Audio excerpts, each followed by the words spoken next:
శత్రు సైన్యము మునిగిపోయినే. ఆ జలములలోనే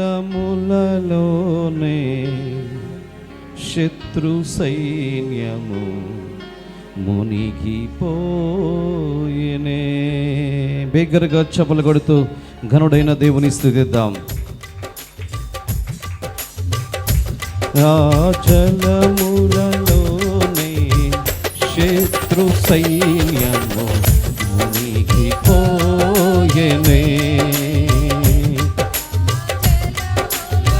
స్వరమెత్తి శత్రు సైన్యము మునిగిపోయెనే.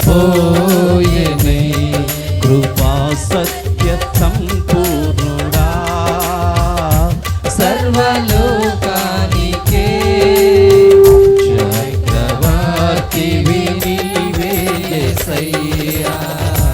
సర్వలోకానికే చక్రవర్తివి నీవే యేసయ్యా. నా సన్మానానికే మహనీయుడవు నీవేనయ్యా. మహనీయుడవు నీవేనయ్యా. ఎర్ర సముద్రము నీ ఆజ్ఞనే రహదారిగా మారగా దాటివేని జనులు బహుక్షేమముగా. ఎర్ర సముద్రము నీ ఆజ్ఞ మేరకు రహదారిగా మారగా దాటివేని జనులు బహుక్షేమముగా. జలములలోనే శత్రు సైన్యము మునిగిపోయెనే. ఆ జలములలోనే శత్రు సైన్యము మునిగిపోయెనే. ఆ జలములలోనే శత్రు సైన్యము మునిగిపోయెనే. కృపా సత్య సంపూర్ణుడా సర్వలోకానికే చక్రవర్తివి నీవే యేసయ్యా. సర్వలోకానికే చక్రవర్తివి నీవే యేసయ్యా. నూతన క్రియలు చేయుచున్నావని నీవు సెలవీయగా నా ఎడారి జీవితమే సుఖ సౌఖ్యము కాగా. చేయుచున్నావని నీవు సెలవీయగా నా ఎడారి జీవితమే సుఖ సౌఖ్యము కాగా. నారణ్య రోదన ఉల్లాసముగా మారిపోయెనే. నారణ్య రోదన ఉల్లాసముగా మారిపోయెనే. నారణ్య రోదన ఉల్లాసముగా మారిపోయెనే. నారణ్య రోదన ఉల్లాసముగా మారిపోయెనే. కృపా సత్య సంపూర్ణుడా సర్వలోకానికే చక్రవర్తివి నీవే యేసయ్యా. సర్వలోకానికే చక్రవర్తివి నీవే యేసయ్యా. నైవేద్యములు దహన బలులు నీవు కోరవుగా. నా ప్రాణాత్మ శరీరము బలి అర్పణ కాగా.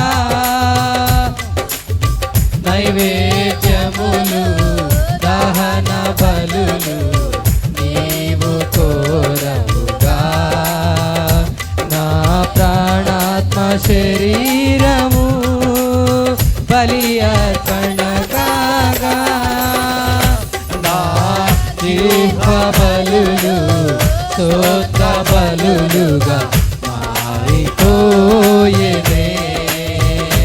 నా జీవ బలులు స్తోత్ర బలులుగా మారిపోయేనే మా సత్య సంపూర్ణుడా సర్వలోకానికే చక్రవర్తివి నీవే యేసయ్యా సర్వలోకానికే చక్రవర్తివి నీవే యేసయ్యా నా సమాధానానికే మహనీయుడవు నీవేనయ్యా మహనీయుడవు నీవేనయ్యా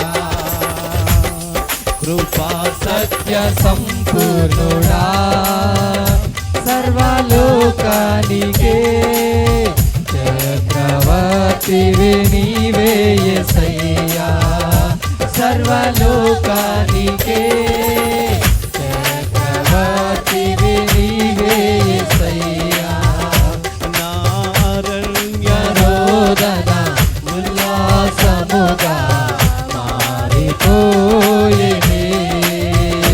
నారణ్య రోదన ఉల్లాసముగా మారిపోయేనే నారణ్య రోదన ఉల్లాసముగా మారిపోయేనే నారణ్య రోదన ఉల్లాసముగా మారిపోయేనే నారణ్య రోదన ఉల్లాసముగా మారిపోయేనే నాజ్యూహ బలులు స్తోత్ర బలులుగా మారిపోయేనే నా జిహ్వ బలులు స్తోత్ర బలులుగా మారిపోయేనే ఆ జలములలోనే శత్రు సైన్యము మునిగిపోయేనే ఆ జలములలోనే శత్రు సైన్యము మునిగిపోయేనే ఆ జలములలోనే శత్రు సైన్యము మునిగిపోయేనే ఆ జలములలోనే శత్రు సైన్యము మునిగిపోయేనే నారణ్య రోదన ఉల్లాసముగా మారిపోయేనే నారణ్య రోదన ఉల్లాసముగా మారిపోయేనే నారణ్య రోదన ఉల్లాసముగా మారిపోయేనే నాజూహ బలులు స్తోత్ర బలులుగా మారిపోయేనే నాజూహ బలులు స్తోత్ర బలులుగా మారిపోయేనే నాజ్యూహ బలులు స్తోత్ర బలులుగా మారిపోయేనే నాజ్యూహ బలులు స్తోత్ర బలులుగా మారిపోయేనే నా సన్మానానికే మహనీయుడవు నీవేనయ్యా మహనీయుడవు నీవేనయ్యా మహనీయుడవు నీవేనయ్యా మహనీయుడవు నీవేనయ్యా నారణ్య రోదన ఉల్లాసముగా మారిపోయేనే నారణ్య రోదన ఉల్లాసముగా మారిపోయేనే నారణ్య రోదన ఉల్లాసముగా మారిపోయేనే నీ అరణ్య రోదన ఉల్లాసముగా మారిపోయినే నీ అరణ్య రోదన ఉల్లాసముగా మారిపోయినే ఉల్లాసముగా మారిపోయినే ఉల్లాసముగా మారిపోయినే రాజుహ బలులు స్తోత్ర బలులుగా మారిపోయినే నా జిహ్వ బలులు స్తోత్ర బలులుగా మారిపోయినే అరణ్య రోదన ఉల్లాసముగా మారిపోయినే నారణ్య రోదన ఉల్లాసముగా మారిపోయినే కృపా సత్య సంపూర్ణుడా సర్వలోకానికే చక్రవర్తివి నీవే యేసయ్యా సర్వలోకానికే చక్రవర్తివి నీవే యేసయ్యా చక్రవర్తివి నీవే యేసయ్యా నా సన్మానానికే మహనీయుడవు నీవేనయ్యా మహనీయుడవు నీవేనయ్యా మహనీయుడవు నీవేనయ్యా మహనీయుడవు నీవేనయ్యా కృపా సత్య సంపూర్ణుడా సర్వలోకానికే చక్రవర్తివి నీవే యేసయ్యా సర్వలోకానికే చక్రవర్తివి నీవే యేసయ్యా నా సన్మానానికే మహనీయుడవు నీవేనయ్యా మహనీయుడవు నీవేనయ్యా కృపా సత్య సంపూర్ణుడా అందరూ చేతులు పైకెత్తి చెప్పండి నారణ్య రోదన ఉల్లాసముగా మారిపోయేనే వన్స్ అగైన్ నారణ్య చెప్పాలి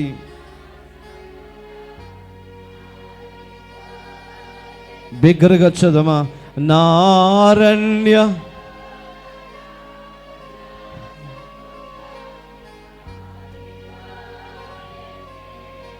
మమ్మల్ని మిక్కిలిగా ప్రేమించిన ఘనుడువైన యేసయ్యా నీకు స్తోత్రాలు. నీ మహాకృపను బట్టి ప్రేమను బట్టి గడిచిన దినములన్నీ హస్తాలు చాటును భద్రపరిచి ఈ ప్రశస్తమైన చక్కటి అవకాశాన్ని నీ ప్రియబిడ్డలుగా మాకు కలిగించినందుకు స్తోత్రాలు చెల్లిస్తున్నాము నాయన. కొద్ది సమయం పాటు నీ బిడ్డలైన వారందరితో మీరు ప్రత్యేకించి మాట్లాడి మహిమ పొందమని యేసయ్య నామములో ప్రార్థించి వేడుకుంటున్నాము తండ్రి, ఆమేన్. కనబడతాయి ప్రియులారా. రోమీయులకు రాసిన పత్రిక 8వ అధ్యాయము 26వ వచనాన్ని చూస్తే, అటువలే ఆత్మయు మన బలహీనతలను చూసి సహాయము చేస్తున్నాడు. అటువలే ఆత్మయు మన బలహీనతలను చూసి, ఏ ఆత్మది? యేసుక్రీస్తు ప్రభువారు ఆరోహణమై వెళ్ళేటప్పుడు శిష్యులు ఇంకా కొంతమంది ప్రజలు, యెరూషలేములో ఉన్న అనేక మంది ప్రజలు ఆయన దగ్గరకు వచ్చారు, చూస్తున్నారు ఆయన వెళ్ళబోతున్నాడు. వాళ్ళ ముఖమంతా కూడా అదో రకంగా బాధతో దుఃఖముతో వేసారిపోయిన పరిస్థితిని యేసుక్రీస్తు ప్రభువారు చూశారు. అప్పుడు అంటున్నాడు, అయ్యా మీరందరూ కూడా ఎంత నిర్జీవంగా ఉన్నారు, బాధతో ఉన్నారు, నేను వెళుతున్నానని. నేను వెళ్ళవలసిందే, కానీ అనాథులుగా నేను మిమ్మల్ని విడిచి వెళ్ళటం లేదు. నేను మీకు ఒక ఆదరణకర్తనిస్తున్నాను. ఆ ఆదరణకర్త ఎవరో కాదు, పరిశుద్ధాత్మ దేవుడు. ఆయన మీతో ఉండి, ఆయన మీలో ఉండి మీరు చేయవలసిన పనులు ఏవైతే ఉన్నాయో వారే మీ ద్వారా జరిగిస్తారు. దేవునికి మహిమ కలుగునుగాక. ఇప్పుడు పరిశుద్ధాత్మ దేవుని పని ఏమిటంటే, ఆయన మనలో ఉండి మనము చేయవలసిన పని తానే జరిగిస్తాడు. పౌలు గారు చెప్పిన మాట దగ్గరకు వద్దాం. నేను క్రీస్తుతో కూడా సిలువ వేయబడ్డాను. గలతీయులకు రాసిన పత్రిక రాసిన మాట. నేను క్రీస్తుతో కూడా సిలువ వేయబడ్డాను, ఇక నాలో నేను లేను, నా శరీరములో క్రీస్తే ఉన్నాడు. క్రీస్తే ఉన్నాడు. క్రీస్తే ఉండి నా శరీరము ద్వారా, నా అవయవముల ద్వారా పలు ప్రాంతాలలో దేవుని వాక్యము అందించటం కొరకు నా శరీరాన్ని బలపరుస్తున్నాడు. స్తోత్రం. ఆత్మను బలపరుచుకోవాలి ప్రియులారా. ఆత్మ బలమును బట్టి శరీరము కూడా ఏమవుతుంది? బలపరచబడింది. ఆత్మ బలహీనంగా ఉంటే శరీరము సహకరించదు. అంటే మనకి డిసప్పాయింట్లో ఉన్న బాగా ఒక వేదనకరమైన పరిస్థితిలో ఉన్నాం మనం. అలాంటి సమయంలో మనం పైకి లెగవలేము, భోజనం వండుకుందామని సిద్ధపరచుకుందామని ఆశ ఉండదు, ఇల్లు వాకిలు శుభ్రపరచుకుందామని ఉండదు, ఇక మంచం మీద అలాగో ఏలబడిపోయి ఉంటాం. ఎందుకంటే మన శరీరం మనకి సహకరించదు. మనసంతా వేదన, మనసంతా బాధ. కనబడని కన్నీళ్ళు అవి. కనబడే కన్నీళ్ళు కళ్ళ ముందు ఇలా ఉంటాయి, కనబడని కన్నీళ్ళకి శక్తి ఎక్కువ ప్రియులరా. కనబడే కన్నీళ్ళు తుడుచుకుంటే పోతే కనబడకుండా ఉండేది లోపల గుండె వేదన. అది బహు భయంకరమైంది. ఆ వేదన కలిగినప్పుడు ఏ మనిషి కూడా యాక్టివ్గా ఉండలేడు, ఏ పని చేసుకోలేడు, దుఃఖాక్రాంతమైన జీవితంలో ఉండిపోతారు ప్రియులరా.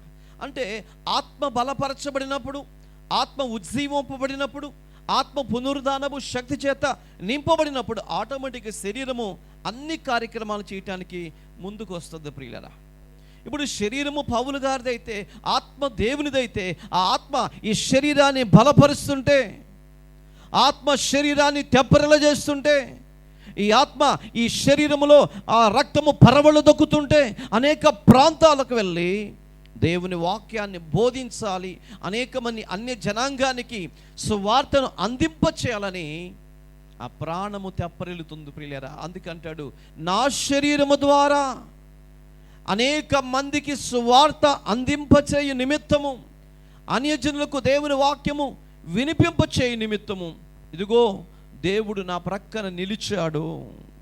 దేవుడు నా ప్రక్కన నిలిచి నా శరీరమును బలపరుస్తూ అనేక ప్రాంతాలలో ఆయన మాటలను వినిపింపచేస్తున్నాడని పౌలు గారు చెబుతుంటే ఆశ్చర్యం కలుగుతుంది ప్రియులారా. క్షణక్షణం దేవుడు బలపరుస్తున్నాడు. ప్రతి సమయంలో దేవుడు బలపరుస్తున్నాడు, ధైర్యాన్ని ఇస్తున్నాడు. అందుకనే పౌలు గారు ఈ శ్రమలన్నిటినీ లెక్క చేయలేదు. దేవుడు పడిన శ్రమలతో పోల్చుకుంటే చాలా తక్కువ అనుకుంటూ ఉంటాడు. శ్రమలను లెక్క చేయలేదు. ఎందుకంటే ఈ శ్రమలు నా శరీరమందు నేను అనుభవిస్తున్నాను, కానీ నేను కాదు అనుభవించేది, నా లోపల ఉన్న క్రీస్తే అని భావిస్తున్నాడు ప్రియులారా. ఈరోజు దేవుని వాక్యం వింటున్నటువంటి దేవుని పిల్లలారా, ఆత్మ మనల్ని బలపరుస్తుంది. అటువలే ఆత్మ మనలను చూసి, మన బలహీనతలను చూసి, మన శరీర పరిస్థితులను చూసి, మనకు వస్తున్న సమస్యను చూసి, మనకు వస్తున్న వేదనకరమైన ఇబ్బందులను చూసి మౌనంగా ఉండకుండా ఆత్మ మనకు సహాయం చేస్తున్నాడు. చూడండి, కుటుంబ పరిస్థితుల్లో ఏదైనా ఇబ్బందులు కలిగినప్పుడు మన పక్కింటి వారు మనం చూస్తే ఎవరైనా మనకు సహాయం చేస్తారంటే ఎవరు చేయరు. వాళ్ళకి అట్టాగే జరగాలి, దానికి అట్టాగే జరగాలి, వీడికి అట్టాగే జరగాలి అని మనకు తెలియకుండా వేరే వ్యక్తుల ముందు మాట్లాడుకుంటుంటారు. వాళ్ళకి అట్లాగే జరగాలి. ఎందుకు? అప్పుడు తిట్టారు కాబట్టి తనకు అలాగే జరగాలి, అలాగే నాశనం అయిపోవాలని మాట్లాడుకుంటారు ప్రియులరా. ఇప్పుడు నేను అంటాను, ఎన్నిసార్లు దేవుని ఏడిపించుంటావు నువ్వు? 100 సార్లు ఏడిపించుంటాను అన్నవాడు చేయి పైకెత్తండి. 1000 సార్లు అన్నవాడు పైకెత్తండి. పౌలు గారు చెప్పినట్టు పాపులందరిలో ప్రధాన పాపి ఎవరంటే నేనే అని చెప్పండి ఎవరన్నా. అంటే ఎన్నోసార్లు దేవుణ్ణి మనం ఏడ్పించాం కదా, ఎన్నోసార్లు బాధ పెట్టాం కదా. నీవనుకున్నట్లుగా ఏది మీ పక్కింటి వారికి శ్రమ వస్తే అనుకున్నావే, వాళ్ళకి అట్టాగే జరగాలనుకున్నావే, యేసయ్య కూడా తనకు అట్లాగే జరగాలి. నన్ను చాలాసార్లు ఏడిపించింది, ఎన్నిసార్లు మేలు చేసినా నన్ను పట్టించుకోకుండా ఆదివారపు ఆరాధనలు పోగొట్టుకుని ఇష్టానుసారంగా తిరిగారు కాబట్టి, ఇష్టానుసారంగా బ్రతికారు కాబట్టి వాళ్ళకి అట్లాగే జరగాలి అని ఎప్పుడైనా యేసయ్య అనుకుంటాడా? ఎందుకని? అనుకోడు కాబట్టి మనకు అలసైపోయాడు. స్తోత్రం. అనుకోడు కాబట్టి యేసయ్యకి తెలియలా ముళ్ళుని ఎట్లా తీయాలంట, ముళ్ళుతో తీయాలని యేసయ్యకి తెలియలా. మనకు తెలిసింది అది, ఆయనకి తెలియలా. ఆయనకి తెలిసింది ఏంటంటే ముళ్ళులైనా లేకపోతే గాజు పెంకైనా ఇనప మేకైనా ప్రేమతో తీయాలనుకున్నాడు ఆయన. మనమేంటి, ముళ్ళును ముళ్ళుతో తీయాలి, గాజు పెంకుని గాజు పెంకుతో తీయాలనుకుంటాం. క్రీస్తునందు ప్రియరా ఆయన ఎప్పుడు అలా అనుకోలేదు. ఆయన కుమారుడైన క్రీస్తు అనుకోలేదు, పరిశుద్ధాత్మ దేవుడు కూడా అనుకోలేదు. అందుకనే నీ బలహీనతలను చూసి అలాగే జరగాలి అనుకోకుండా ఏమంటున్నాడు, నీ బలహీనతను చూసి నీ దగ్గరకు వచ్చి నిన్ను బలపరిచి నీ నిమిత్తము ప్రార్థన చేస్తున్నాడు. హల్లెలూయా. ఎవరి నిమిత్తం అండి? నా నిమిత్తము, నీ నిమిత్తము, మన నిమిత్తము, మన బలహీనతల నిమిత్తము, మన పరిస్థితుల నిమిత్తము, కృంగిపోయిన మన స్థితిగతుల నిమిత్తమై ఆ దేవాది దేవుడు పరిశుద్ధాత్మ దేవుడు మన కొరకు విజ్ఞాపన చేస్తున్నాడు. ఎలాంటి విజ్ఞాపన అంటే చెప్పసఖ్యము కాని మూలుగలతో. స్తోత్రం. మూలుగలు. ఈ మూలుగ అనేది ఎప్పుడు వస్తుంది? ఏట మాంసం వైకిలో ఉండే మూలుగ గురించి నేను చెప్పడల్లా, కన్నీటి దుఃఖములో వచ్చే మూలుగ గురించి చెప్తున్నాను. ఎప్పుడు వస్తుంది మూలుగ? ఎవరికన్నా తెలుసా మూలుగలు ఎడవటం అంటే? తెలుసా అన్న వాళ్ళు చేయి చూపించండి. తెలియదన్న వాళ్ళు చేయి చూపించండి. Very good. తెలియదన్న వాళ్ళు ఉన్నారు. కొంతమంది ఏమో అసలు తెలుసు అన్న వాళ్ళు చెప్పలేదు. మిగతా వాళ్ళు ఏంటి, అటు ఇటుగా రకం అన్నమాట. దేనికి పనికిరారు వీళ్ళు. ఎట్లాంటి వాళ్ళు అంటే, ఇలాంటి పండుగ వచ్చినప్పుడు వడపప్పును పానకం తెచ్చుకునే బ్యాచ్ అంటే ఇదే, ఇందాక చెప్పానే ఆ బ్యాచ్ ఇది. తెలుసు అని ఒప్పుకోరు, తెలియదు అని ఒప్పుకోరు. మూలుగంటే ఓ వ్యక్తి చనిపోయినప్పుడు అత్యంత ప్రాముఖ్యమైన వ్యక్తి చనిపోయినప్పుడు వెంటనే ఆ వ్యక్తి కూలబడిపోతారు. ఫస్ట్ కూలబడిపోయి ఆ యొక్క బాడీ మీద, శవం మీద పడి ఏడ్చి ఈ కన్నీళ్ళంతా ఏడ్చి ఇక కన్నీళ్ళు ఆగిపోతాయి. ఇక ఏడుపు ఆగిపోయింది. ఏడవడానికి కూడా ఓపిక ఉండదు. అప్పుడు అయ్యా అమ్మా అంటారు, చూసావా? అదే మూలుగంటే. ఏడవాలని ఉంటుంది కానీ ఏడవలేరు. కన్నీళ్ళు ఎడవాలని ఉంటుంది, ఇంకిపోయి ఇంకేడుండే కన్నీళ్ళు. ఇక 2 రోజులు అట్టు పెడతారు. దానికి తోడు అక్కడ దూరం నుంచి వ్యక్తులు రావాలి, 2 రోజులు అట్టు పెడతారు. ఈ 2 రోజుల పాటు అన్నం తినకుండా అక్కడే బాడీ దగ్గర పడి ఏడ్చండి. ఇక రాత్రంతా పడుకుని కూడా మూలుగులు ఇడుస్తూ ఉంటారండి. దాన్నే మూలుగులు. హల్లెలూయా. చెప్పసఖ్యము కాని ప్రార్థన, మూలుగులు, యాచనలు నీ కొరకు పరిశుద్ధాత్మ దేవుడు చేస్తున్నాడు. నీ కొరకు చేస్తున్నాడంటే ఆయన ఎంత అత్యంత ఫ్రెండ్ అండి నీకు, ఎంత స్నేహితుడు నీ కొరకు అండి. నీ ప్రాణము తెప్పరిల్లాలని, నీ ప్రాణము బలపరచబడాలని నీ కొరకు ప్రార్థన చేస్తున్నాడు. ప్రియులరా, నా దేవుడు నీ ప్రక్కన నిలిచి నిన్ను బలపరిచే దేవుడని నీకు ఈ శుభ సమయంలో నీకు మనం చేస్తున్నాను. ఓ సందర్భాన్ని మీకు జ్ఞాపకం చేస్తాను. సమూయేలు మొదటి గ్రంథం 23వ అధ్యాయము 16వ వచన భాగంలోకి వెళదాం.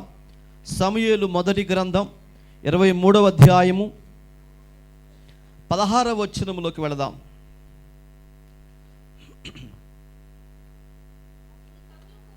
అప్పుడు సౌలు కుమారుడైన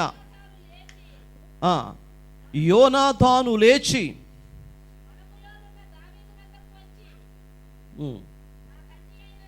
దావీదునొద్దకు వచ్చి, నా తండ్రి అయిన సౌలు నిన్ను పట్టుకొనజారడు, నీవు భయపడవద్దు. ఏమండి, దావీదు అరణ్యములో సంచరిస్తున్న సందర్భం అది. అప్పుడు సౌలు కుమారుడు వచ్చి దావీదుతో చెప్తున్నాడు, దావీదు రాజా, నువ్వు భయపడవలసిన అవసరం లేదు. ఎందుకంటే నా తండ్రి అయిన సౌలు నిన్ను పట్టుకోలేడు. ఆయన నిన్ను పట్టుకోలేడు కాబట్టి నువ్వు భయపడవద్దు. ఎవరిని బట్టి చెప్పగలుగుతున్నాడంటే దావీదులో ఉన్న దేవుని బట్టి చెప్పగలుగుతున్నాడు. స్తోత్రం. దావీదులో ఉన్నటువంటి కృప పొందినవాడు కాబట్టి, దయ పొందినవాడు కాబట్టి, వాత్సల్యత పొందినవాడు కాబట్టి, అందుకనే దావీదు చెప్తున్నాడు, సౌలు విషయమై నువ్వు భయపడొద్దు, ఆయన నిన్ను పట్టుకోలేడు. 17వ వచనం, నీవు ఇశ్రాయేలులకు రాజు అవుతావు, నేను నీకు సహకారినవుదును. ఇది నా తండ్రి అయిన సౌలునకు తెలిసి ఉన్నదని అతనితో చెప్పి దేవుని బట్టి అతన్ని బలపరిచెను. స్తోత్రం. యోనాతాను వచ్చి దావీదును బలపరుస్తున్నాడు. ఎలా బలపరుస్తున్నాడంటే దేవుని బట్టి బలపరుస్తున్నాడు. దేవుడు నీకు తోడై ఉన్నాడు, దేవుడు నిన్ను బలపరుస్తున్నాడు. సౌలు విషయం కృంగిపోవద్దు, అతడు నిన్ను పట్టుకోలేడు. ఇశ్రాయేలీలందరి పైన నా దేవుడు నిన్ను రాజుగా నియమించబోతున్నాడు. రాజ్య పరిపాలన నీకు అనుగ్రహించబోతున్నాడు. సమర్థవంతమైన శక్తిని నా దేవుడు నీకు ఇవ్వబోతున్నాడు. నువ్వు భయపడొద్దని దేవునిని బట్టి బలపరిచాడండి. స్తోత్రం. ఈరోజు వాక్యం వింటున్నటువంటి వారులారా, నీవు ఎవరిని బట్టి బలపరచబడుతున్నావు? ఎవరి మాటలు బట్టి బలపరచబడుతున్నావు? స్నేహితులు బట్టా, భార్యను బట్టా, భర్త మాటలు బట్టా, ఇరుగు పరుగు వారి మాటలు బట్టా, అధికారులు మాటలు బట్టా? వీళ్ళందరి మాటలు తాత్కాలికమైనవి, వీరందరి మాటలు శాశ్వతమైనవి కాదు. వీరందరూ అవకాశవాదులు, వీళ్ళందరూ ఇచ్చిన మాటలు నెరవేర్చే వాళ్ళు కాదు. అన్నాను అంటారు, తర్వాత నేనెప్పుడు అన్నాను అంటారు. చెప్పాము అంటారు, తర్వాత నేనెప్పుడు చెప్పాను అంటారు. అంటే మాట మీద నిలబడే వ్యక్తులు కాదండి, మాట మీద నిలిచేవారు కాదు. ప్రమాదము పొంచి ఉంటే, ప్రమాదం వారిపైకి వస్తుంటే ప్రక్కకు తప్పుకునేటువంటి వాళ్ళు. ఉదాహరణకి ఓ వ్యక్తి నీటిలో పడిపోయాడు. నీటిలో పడిపోతే ఈత రాదు, నీటిలో పడిపోయాడు, అది తెలియలేదు, ఎలాగో పడిపోయాడు. అది గమనించి వేరొక వ్యక్తి రక్షించడానికి వెళ్ళాడు ఆ వ్యక్తిని. చెప్పండి, ఒక వ్యక్తి ఎక్కడ పడిపోయాడు? నీళ్ళలో పడిపోయాడు. అతనికి నీళ్లు ఈత రావటం లేదు, నీళ్లు మునిగిపోతున్నాయి. ఇలా కొట్టుకుంటున్నాడు పైకి కిందకు వచ్చి. ఇందులోకి వేరొక వ్యక్తి చూసి రక్షించడానికి వెళ్ళాడు. ఈ రక్షించడానికి దగ్గరికి వెళ్ళగానే ఆ మునిగిపోయే వ్యక్తి ఏం చేస్తాడు చెప్పండి? ఇతని మీదకి వచ్చి ఇతని మీద ఎక్కి కూర్చుంటాడు. హల్లెలూయ. అర్థమవుతుందా మీకు? చెయ్యందిచ్చి అలాగే నన్ను లాక్కెళ్ళాయి అని చెప్పడం. అవకాశం దొరకగానే ఆ వ్యక్తి దగ్గరకు రాగానే ముందు వాడి కాలో చెయ్యో తలో పట్టుకుని టక్కన ముందు వాడి మీదకి ఎక్కాలని చూస్తాడు. ఎందుకంటే నేను బ్రతకాలి అని కోరుకుంటాడు. స్తోత్రం. నన్ను రక్షించడానికి వచ్చాడు కాబట్టి ఆయన ఏది చెప్తే అది చేద్దాం. చెయ్యందిమంటే చెయ్యందిద్దాం, కాలందిమంటే కాలందిద్దాం, జుట్టు అందిమంటే జుట్టు అందిద్దాం అనుకుంటాడా? ఇవేమి చెప్పడండి. అందటం ఆ ఒక చేతి కిందకి రాగానే పట్టుకుని వాడి మీదకి ఎక్కేస్తాడు. అంటే నేను బ్రతకాలి, నన్ను రక్షించడానికి వచ్చినోడు చచ్చినా పర్వాలేదు. అదండి నా స్వభావాలు. మనిషి స్వభావం అలాంటిది. ఆపదలో మనం తప్పించుకునే నిమిత్తం ఎవరి మీదైనా రుద్దేస్తాం, ఎవరి మీదైనా పెట్టేస్తాం. ఆ మాట అన్నది అనలేదని చెప్తాం, చెప్పింది చెప్పలేదని చెప్తాం. ఏంటంటే ఆ టైంలో మనం బ్రతకాలంతే, ఆ టైంలో మనం తప్పించుకోవాలంతే. మన ప్రాణాన్ని కాపాడుకునే నిమిత్తం ఇలాంటి కార్యక్రమాలను జరిగిస్తూ ఉంటాం. కానీ నా దేవుడు మాట తప్పేవాడు కాదు. మాట ఇచ్చిన దేవుడు, వాగ్దానం చేసిన దేవుడు నమ్మదగిన దేవుడు. ఒకటే మాట చెప్పాడు, యెహోషువతో చెప్పాడు. భయంకరమైన బాధ యెహోషువలో ఉంది. ఎందుకంటే యోర్దాను నది అడ్డం వచ్చినప్పుడు దాన్ని ఎలా దాటి అవతలకి వెళ్ళాలో తెలియక ఒంటరివాడైపోయాడండి. అంతకుముందు వరకు మోషే ఉన్నాడు, బలం ఉంది, ధైర్యం ఉంది. మోషే చేతిలో దేవుని కర్ర ఉంది. ఎటువంటి భయం లేకుండా చక్కగా సాగిపోయారండి. ఇక్కడికి వచ్చేతలకి మోషే లేడు, దేవుని కర్ర లేదు, ఒంటరి అయిపోయాడు. మోకరించాడు, దేవుని వైపు చూశాడు. దేవా, ఈ ప్రజలు నన్ను ఏం చేయమంటావయ్యా? కన్నీరు మున్నీరుగా ఏడ్చాడు ప్రియులరా. భయభ్రాంతులకి గురైపోయాడు. అలాంటి సమయంలో నా దేవుడు యెహోషువ ప్రక్కన నిలిచాడు. యెహోషువ ప్రక్కన నిలిచి, యెహోషువా, నా కుమారుడా యెహోషువా అని పిలుస్తుంటే ఆశ్చర్యపోయి దేవుని మాటలు వింటున్నాడు. యెహోషువ, నీవు భయపడవద్దు, మోషేకి తోడయున్నట్లుగా నేను నీకు తోడయున్నాను. మోషేను బలపరిచిన దేవుడను నేను నిన్ను బలపరుస్తున్నాను. మోషేను ఆదరించినట్లుగా నేను నిన్ను ఆదరిస్తున్నాను. మోషేకి తోడయ్యున్నట్లుగా నేను నీకు తోడయ్యున్నాను అంటూ భయపడకుము, దిగులు పడకుము, జడియకుము. దేవునికి స్తోత్రం. ఎన్ని అభయమైనటువంటి మాటలు చెప్పాడో, ఎంత గొప్ప మాటలు చెప్పాడో. ఆ మాటలు విని యెహోషువ బలపరచబడ్డాడు. ప్రియులారా, నువ్వు కృంగిపోయే పరిస్థితుల మధ్య ఒకవేళ ఉన్నావేమో, వేదనకరమైన పరిస్థితుల మధ్య ఒకవేళ నీవు ఉన్నావేమో, ఆర్థికపరమైన సమస్యలను భయంకరంగా కృంగదీస్తున్నాయేమో, ఎవరికి చెప్పుకోవాలో అర్థం కాని సమస్యల మధ్య ఒకవేళ నువ్వు నలిగిపోతున్నావేమో, అయితే ఈ మధ్యాహ్న సమయంలో నా దేవుడే నిన్ను బలపరుచునుగాక. దేవుని ద్వారా మాత్రమే నువ్వు బలపరచబడతావు, కానీ మనుష్యుల మాటల వలన కాదు. దేవుని మాటల వలన మాత్రమే బలపరచబడతావు. అంతమంది ఇశ్రాయేలీలు ఉన్నారు, 12 గోత్రాల ప్రముఖులు అక్కడున్నారు, మహామహులు అక్కడున్నారండి. మందసం మోసే యాజకులు ఉన్నారు, లేవీలు ఉన్నారు, యోధావారు ఉన్నారు. ఇన్ని గోత్రాల ప్రజలు, ఇన్ని లక్షల మంది ప్రజలుంటే యెహోషువ వాళ్ళందరూ ప్రక్కన పెట్టి ఎక్కడ కూర్చోడండి? ఓ ప్రక్కన కూర్చుని ప్రార్థన చేస్తున్నాడు. మనమైతే ఏం చేస్తాం? వాళ్ళలో కొంతమంది పెద్దలను పిలిచి ఓ చోట కూర్చుని, బాబు ఏం చేద్దాం, ఎలా చేద్దాం అనే డిస్కషన్ చేస్తాం. మనమే మాట్లాడుకుంటాం. అందుకని వీళ్ళ మాటల వల్ల గొర్రెపే కూడా తెగదంటారు. వీళ్ళ మాటల వల్ల ఏం ప్రయోజనం లేదు. అందుకని యెహోషువ మనుషుల మాటలను లక్ష్య పెట్టక సర్వమునకు అధికారి అయినటువంటి, నడిపించగలిగిన సమర్థుడైన దేవుని వైపుకి తన మనస్సును మళ్లించాడు. అందుకని దేవుని వైపు చూసి దేవుని సహాయాన్ని కోరుకున్నాడు. ప్రియులారా, దేవుని సహాయం కొరకు వేచి ఉన్నాడు, ఎదురు చూశాడు. ఎదురు చూసినట్లుగానే దేవుడు వెంటనే ప్రక్కన నిలిచి దేవుడే యెహోషువను బలపరిచాడు. దేవునికి మహిమ కలుగును గాక. అందుకని బైబిల్ అంటది, ఆశించిన ప్రాణమును దేవుడు తృప్తిపరచగలిగిన దేవుడు. యెహోషువ ఆశించాడు ఏమని? నేను దేవునితో మాట్లాడాలి అని. అందుకనే దేవునితో మాట్లాడాడు. దేవుడు అభయం ఇచ్చాడు. దేవుడు చెప్పాడు, చెప్పింది చెప్పినట్లుగా చేశాడు.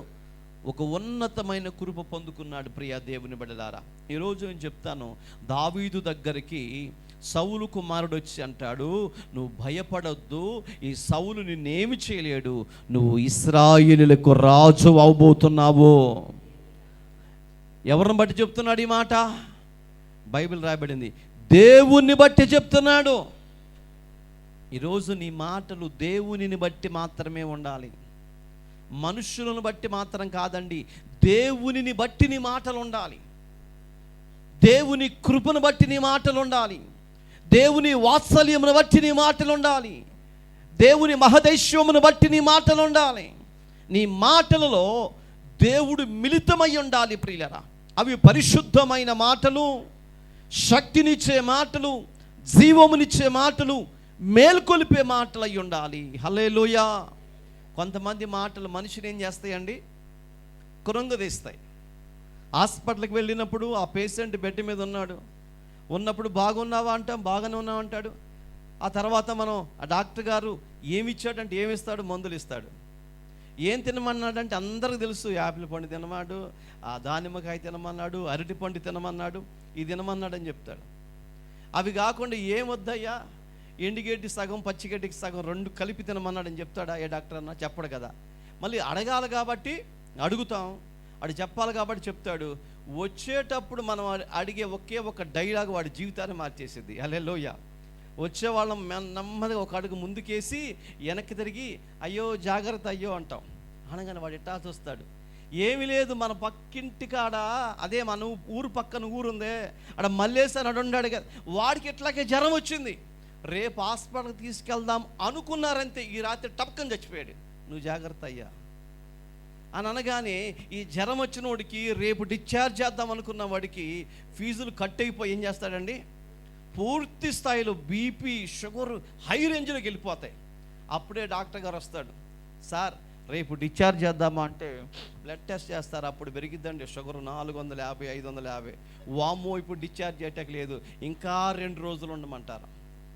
ఈ 2 రోజులు ఉండే తలకి ఈ వెళ్ళే బ్యాచ్ మొత్తం ఒకరోజు వెళ్తారా, తీరక రేపు ఇంకొక సహోదరి వెళ్ళిద్దండి. వీళ్ళందరూ మంచి ప్రార్థనాపరులు అండి, వీళ్ళు ఏం చెప్తారో సేమ్ డైలాగులు వాడతారండి. ఈ మాటలకి చచ్చిపోతారు పూర్తిగా. కానీ యోనాతాను వచ్చి మా నాన్నగారు నేను చంపేస్తున్నాడు, నువ్వు చచ్చిపోతావు అన్నాడా? అల్లా. ఆయన నీ దగ్గరికి రాలేడు, ఆయన నేనేమి చేయలేడు. ఎందుకంటే దేవుని కృప నీకు తోడుగా ఉంది, దేవుని సన్నిధి నీకు తోడుగా ఉంది. నువ్వు ఇశ్రాయేలీయులకు రాజువు కాబోతున్నావు, ఇశ్రాయేలీయుల సింహాసనము పైన నా దేవుడు నిన్ను కూర్చోబెట్టబోతున్నాడు, నువ్వు భయపడొద్దని కొడుకు అండి. ఎవరు? సౌలు కొడుకు వచ్చి ఎవరిని బలపరిచాడండి? దేవునికి మహిమ కలుగును గాక. అప్పుడు బలపరచబడ్డాడు దావీదు, అప్పుడు బలపరచబడ్డాడు. ఎందుకంటే అతనిలో ఉన్నటువంటి కృప, అతనిలో ఉన్న శక్తి ఏమిటో కంటికి కనబడినట్లుగా చెప్పాడు. ప్రియులారా, ఈరోజు క్రైస్తవ్యానికి అంటే నీకు నాకు మనకి మనలో ఉన్న టాలెంట్ ఏంటో మనకు అర్థం కాదు. నేనా పాడగలనా అనుకుంటాం, కానీ పాట పాడటం మొదలుపెట్టిన తర్వాత నాకెప్పుడు మైక్ ఇస్తారా అనుకుంటాం. దేవునికి స్తోత్రం, హల్లెలూయ. ఇక్కడ ఉన్నాడు కోటేశ్వరరావు, ఇంతవరకు పాటలు పాడేవాడు కాదు, ఇప్పుడు మరీ 2 పాటలకేనా అన్నట్టుగా ఉంది ఆయన ఉద్దేశం. మరీ 2 ఆదివారం వస్తే కనీసం 4 పాటలు పాడుకునే అవకాశం నాకు లేదా అన్నట్టుగా ఫీల్ అవుతున్నాడు. ఒకప్పుడు నాకేమొచ్చులే, నేనేం పాడతానులే అనుకున్నాడు. ఇప్పుడు అంటే మనలో ఉన్న టాలెంట్ ఏంటో మనకు అర్థం కావటం లేదు. మనము దేవుని రక్తములో కడగబడిన వారము, ముద్రించబడిన వారము, దేవుని శక్తి అయి ఉన్నాము, దేవుని బలమై ఉన్నాము, దేవుని సైన్యమై ఉన్నాము. మనం ప్రార్థిస్తే దేవుడే మన దగ్గరకు వస్తాడు. ఏమండి, వెతుక్కుంటూ వస్తాడు నిన్ను. బాధలో ఉండి ఆపదలో ఉండి నువ్వు ప్రార్థిస్తే నా దేవుడే నీ దగ్గరకు వస్తాడు. అరణ్యములో ఉన్నాడు, ఒంటరిగా ఉన్నాడు, బాధను అనుభవిస్తున్నాడు, దుఃఖంలో ఉన్నాడు. అలాంటి వ్యక్తి దగ్గరికి దేవుడు యోనాతాను పంపిస్తే యోనాతాను దావీదుని వెతుక్కుంటూ వచ్చి, ఎందుకు నువ్వు భయపడుతున్నావు? నువ్వు భయపడొద్దు, ఇదిగో దేవుడు నీకు తోడుగా ఉన్నాడని దేవునిని బట్టి బలపరచబడ్డాడు. ఈరోజు నీకు అర్థం అవ్వాలి ఏమనంటే, నీలో గొప్ప యోగ్యత ఉంది. దేవుడు ప్రతి ఒక్కరికి తలాంతులు ఇచ్చాడు. ఆ తలాంతులు మనం పాతి పెడుతున్నాం. తలాంతులు ఏం చేస్తున్నామండి? బైబిల్లో మనం చదువుతూ ఉంటాం. ఒక ఆయనకి 5 తలాంతులు ఇచ్చాడు, ఇంకో అతనికి 2 తలాంతులు ఇచ్చాడు, ఇంకొక అతనికి 1 ఇచ్చాడు. 5 ఇచ్చినటువంటి వ్యక్తి దాన్ని ఏం చేసుకున్నాడంట? 5కి 5 చేసుకున్నాడు, వెరీ గుడ్ అన్నాడు. 2 ఇచ్చినటువంటి వ్యక్తి ఏం చేశాడు? 2టిని 2 చేసుకున్నాడు, వెరీ గుడ్ అనిపించుకున్నాడు. 1 ఇచ్చిన ఆయన ఏం చేశాడు? ఇది నాకు దేనికి ఉపయోగపడిద్దిలే అనుకున్నాడు ఆయన. అంటే మనలో ఉన్నారు అలాంటి వాళ్ళు, ఇది దేనికి ఉపయోగపడిద్దిలే అనుకున్నారు, అందుకే దాన్ని తీసి ప్రక్కన పెట్టారు, ఒట్టివారిగా మిగిలిపోయారు. ప్రియరా, దేవుడిచ్చిన చిన్న తలాంతునైనా ప్రభు పని కొరకు వాడగలిగితే అదే నీకు, నీ కుటుంబానికి ఆశీర్వాదం. ప్రియులారా, పాటలు పాడే భాగ్యం ఇచ్చాడా? ఇన్స్ట్రుమెంట్స్ వాయించే యోగ్యత ఇచ్చాడా? పరిచర్య చేసే కృపిచ్చాడా? వీటిల్లో ఏది నువ్వు ఉపయోగించి చేయకపోయినా బలా నమ్మకమైన దాసుడా అని అనిపించుకోకపోగా దేవుని కృపకు దూరమై ఉంటావు. పేతురుతో చెప్తాడు, పేతురు గారు అంటాడు, అయ్యా నువ్వు నా కాళ్ళు కడగటం ఏంటంటే, నేను నీ కాళ్ళు కడగకపోతే నీకు నాకే సంబంధము ఉండదయ్యా అని చెప్పాడు. స్తోత్రం. క్రీస్తునందు ప్రియులారా, నీకు నాకు ఏ సంబంధం ఉండదు అంటే నా నిలువెల్లా కడుగయ్యా అంటాడు. ఈరోజు దేవుడిచ్చిన తలాంతులు, దేవుడిచ్చినటువంటి ఆ కృపను ఉపయోగించకపోతే మనంతా దేవుని ఏడిపించే వాళ్ళు ఇంకెవ్వరు లేరండి. ఏ టాలెంట్ దేవుడిస్తే అది దేవుని కొరకు ఉపయోగించాలంతే. దానివల్ల దేవునికి మహిమ రావాలి ప్రియులరా. దానివల్ల దేవుని నామం ఘనపరచబడాలని వాక్యం సెలవిస్తా ఉంది. మరొక మాట మీకు జ్ఞాపకం చేస్తాను. యోనాతాను వలన దేవుడు ఆ యొక్క దావీదు దగ్గరకు పంపించి దావీదుని బలపరిచిన తీరు మనం చూసాం. గతంలో మీకు జ్ఞాపకం చేశాను. సిగ్లాకు తిరిగి వచ్చినటువంటి దావీదు సిగ్లా ప్రాంతాన్ని చూసినప్పుడు ఆ ప్రాంతం అంతా మసైపోయింది, బూడిదైపోయింది. అతనితో పాటు 600 మంది సైనికులు ఉన్నారు. అది చూసి ఒక్కసారిగా భయం వచ్చేసిందండి. 600 సైనికులు పరిగెత్తుకుంటా వారి వారి స్థానంలోకి వెళ్ళి వాళ్ళ గుడారాలు ఉన్నాయా లేవో చూసుకుంటున్నారు. గుడారాలన్నీ మాడిపోయాయి. భార్యలు ఉన్నారా లేదో చూసుకున్నారు, భార్యలు లేరు. పిల్లలు ఉన్నారా లేరు. వాళ్ళు తెచ్చుకున్న ఆహార పదార్థాలు ఉన్నాయా లేవు. వారు తెచ్చుకున్న సామాన్లు ఉన్నాయా లేవు. అంత మషైపోయింది ప్రియులరా. అందరూ వెళ్ళి చూసుకుని ఇక ఏడవడానికి శక్తి లేక, ఇందాక చెప్పాను మూలుగు నిడుస్తామని, ఇక వాళ్ళ దగ్గర ఏమీ లేదంట, శక్తిని కోల్పోయారు. ఏడ్చి ఏడ్చి ఏడ్చి మూలుగులు విడిచి విడిచి శక్తిని కోల్పోయి అందరూ ఓకంబడిగా వచ్చి అనుకుంటున్నారు, ఈ అంతటికి కారణానికి మనకు దావీదే కారణం. దావీదు నమ్మి మనం వచ్చాము, కానీ మనకు మిగిలింది ఏంటంటే బూడిద మిగిలింది. కాబట్టి రండి దావీదును చంపుదామని రాళ్ళు తీసుకుని దావీదు వైపు చూశారండి. ఆ క్షణములో దావీదు ఆ బూడిదలో మోకరించిన వాడై దేవుని వైపు చూసి, ప్రభువా నాకు సహాయము చేయమని అడిగాడు. ప్రభువా కృప చూపించమని అడిగాడు. ప్రభు సన్నిధిలో కన్నీరు గార్చి ప్రార్థిస్తే దేవుడే దావీదు ప్రక్కన నిలిచాడు. దేవునికి స్తోత్రం. ఆపద సమయములో, బాధలో, దుఃఖములో, కన్నీటి సమయాల్లో దావీదు ప్రక్కన నా దేవుడు నిలిచాడు. నిలిచి దావీదుని ఎంతలా బలపరిచాడంటే దావీదు మొహం అద్భుతంగా నక్షత్రము వలె ప్రకాశిస్తూ ఉందంట. Praise the lord. దావీదు ముఖం అంటే ఎంత ప్రకాశిస్తుందంటే రాళ్ళు తీసుకుని చంపుదామని వెంటనే తిరిగితే దావీదు ముఖాన్ని చూసి, ఆ ప్రకాశతను చూసి, ఆ ధైర్యాన్ని చూసి, ఆ ప్రభావితమైన కృపను చూసి రాళ్ళు ఒక్కసారిగా కింద పడేశారు ప్రియులారా. హల్లెలూయా, హల్లెలూయా. చూడండి, ఒక స్త్రీ అలా తరుముకుంటూ యేసు ప్రభు దగ్గరకు వచ్చినప్పుడు ఆయన అంటాడు, మీలో పాపం లేని వాళ్ళు ఎవరో వాళ్ళే మొదట రాయి వేయమన్నప్పుడు ఒక్కరు కూడా రాయి విసరలేకపోయారు, రాళ్ళన్నీ కింద పడేశారు. ఇప్పుడు అదే ప్రకారం జరుగుతుందండి. దావీదును చూసినప్పుడు ఒక తెలియని తేజస్సు, ఒక తెలియని ప్రభావము, ధైర్యపరిచిన వాడై ముఖమంతా తేజరిల్లుతూ ప్రకాశిస్తూ ఉంటే రాళ్ళు కిందకి టపామని పడేశారండి. వారిలో ఒక్కళ్ళు కూడా రండి కొట్టి చంపుదాం అనలేకపోయారండి. వారి మనస్సును దేవుడు తెరిచాడు ప్రియులారా. వాళ్ళ కన్నులు తెరిచాడు దేవుడు.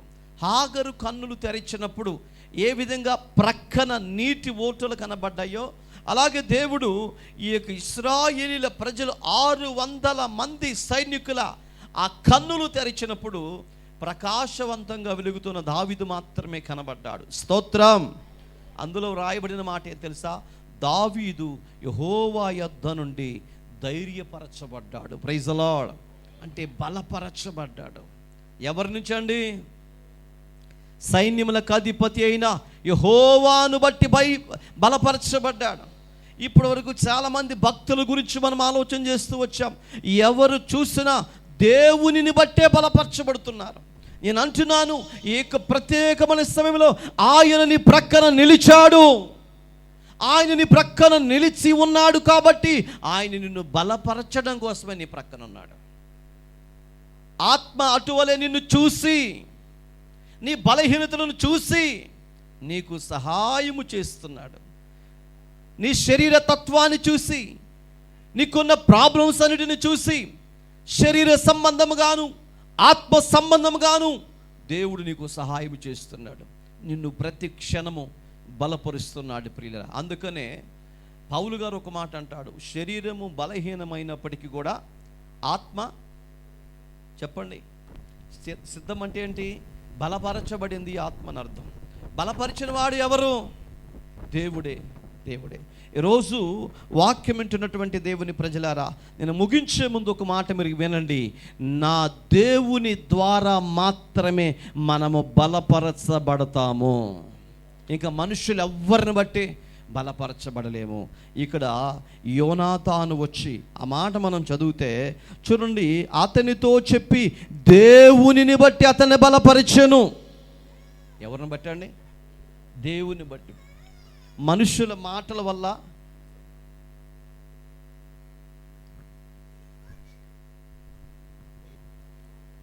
హల్లెలూయా, హల్లెలూయా, దేవునిని బట్టి బలపరచబడ్డాడండి. ఈ మాట చదువుతున్నప్పుడు చాలా ఆశ్చర్యం వేసిందండి.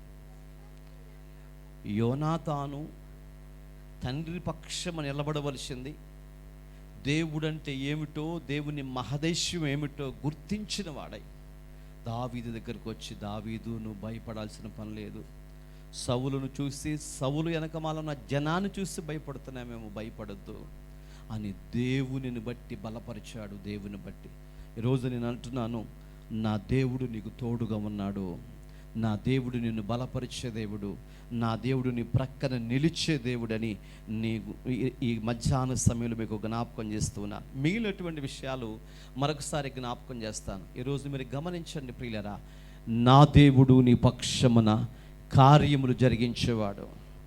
యెహోషువ పక్షమున ఉన్నాడు, అబ్రహాము పక్షమున ఉన్నాడు, దావీదు పక్షమున ఉన్నాడు. ఇలా భక్తులు ఒక్కరు జ్ఞాపకం చేసుకుంటూ వస్తే అందరి పక్షమున దేవుడు నిలిచి కార్యాన్ని జరిగించాడు. కాబట్టి ఈరోజు చరిత్రలో నిలిచిపోయారు.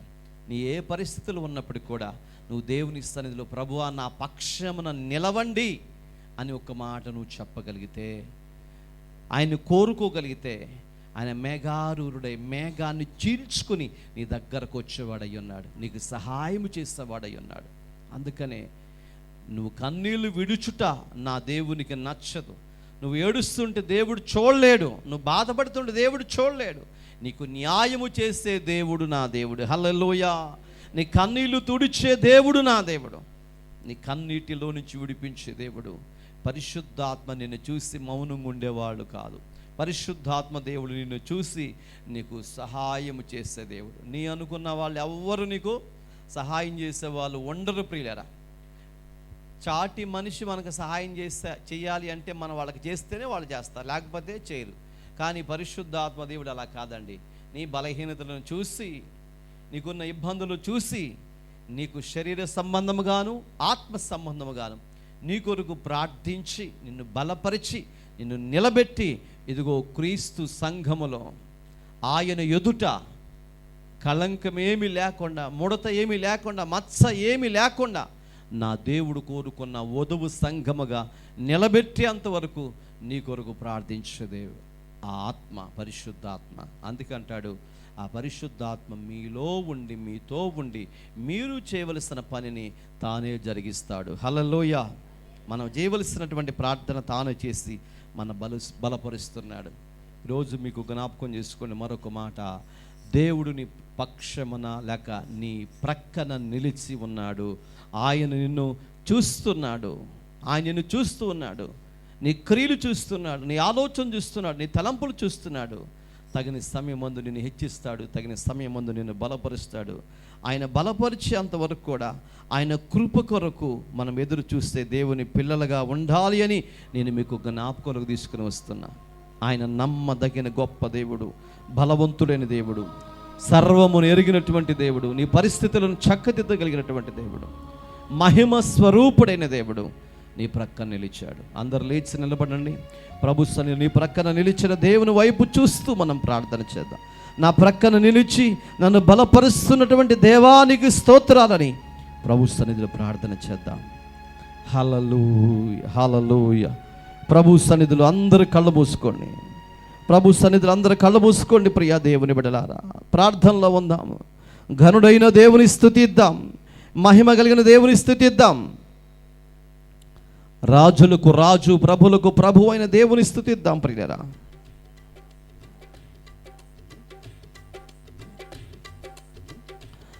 హల్లెలూయా, హల్లెలూయా. స్తోత్రం, స్తోత్రం, స్తోత్రం. ప్రార్థించుదాం.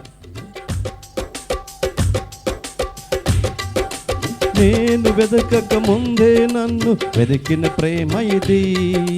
నేను ప్రేమించక మునిపే నన్ను ప్రేమించినది. నేను వెదకక ముందే నన్ను వెతికిన ప్రేమ ఇది. నేను ప్రేమించక మునిపే నన్ను ప్రేమించినది. సిలువలో నీ దివ్య ప్రేమ,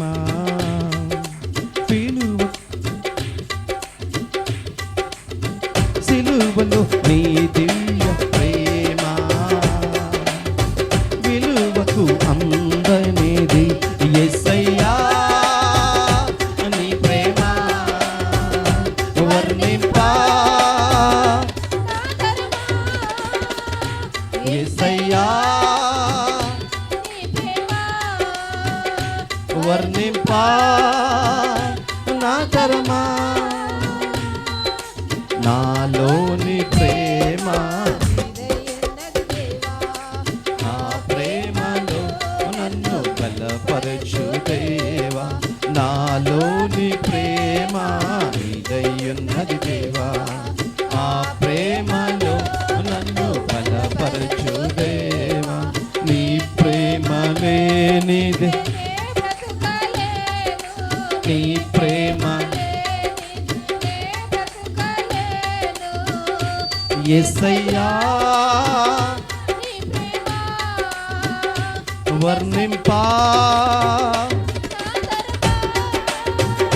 యేసయ్యా నీ ప్రేమ వర్ణింపా నా తరమా. యేసయ్యా నీ ప్రేమ వర్ణింపా నా తరమా.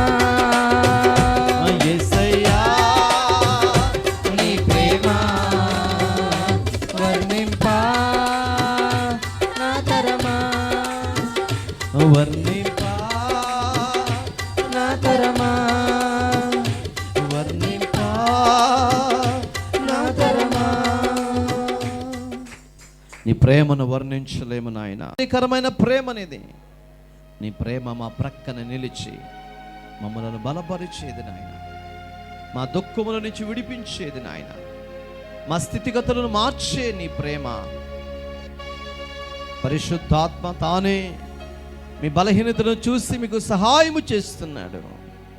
ఏలయనగా మీరు యుక్తంగా ఎలాగో ప్రార్థన చేయాలో తెలియదు కాబట్టి తానే మీ నిమిత్తము చెప్ప సఖ్యము కాదు మూలుగులతో ప్రార్థిస్తున్నాడు. సహాయం చేసే దేవా నీకు వందనాలు. సహాయము చేస్తున్న దేవా నీకు వందనాలు. మా సంఘానికి సహాయము చేయండి. ప్రతి కుటుంబానికి సహాయము చేయండి. ప్రతి కుటుంబాన్ని వెలిగించండి నాయన. వెనకబడిపోతున్న ప్రతి వ్యక్తితో మాట్లాడండి తండ్రి. ఈ సన్నిధి కాంతి వారి పైన ప్రకాశింపచేసి ఈ వాక్యపు లోతుల్లోకి నడిపించి మా ప్రార్థిస్తున్నాం. చేరి కూడిన ప్రతి ఒక్కరు దీవించండి. రాలేని వారు మరొకసారి ఈ సన్నిధికి రావడానికి సహాయం చేయమని యేసయ్య నామములో మనవలన్నీ అడిగి వేడుకొని ప్రార్థిస్తుంటున్నాము తండ్రి. ఆమెన్.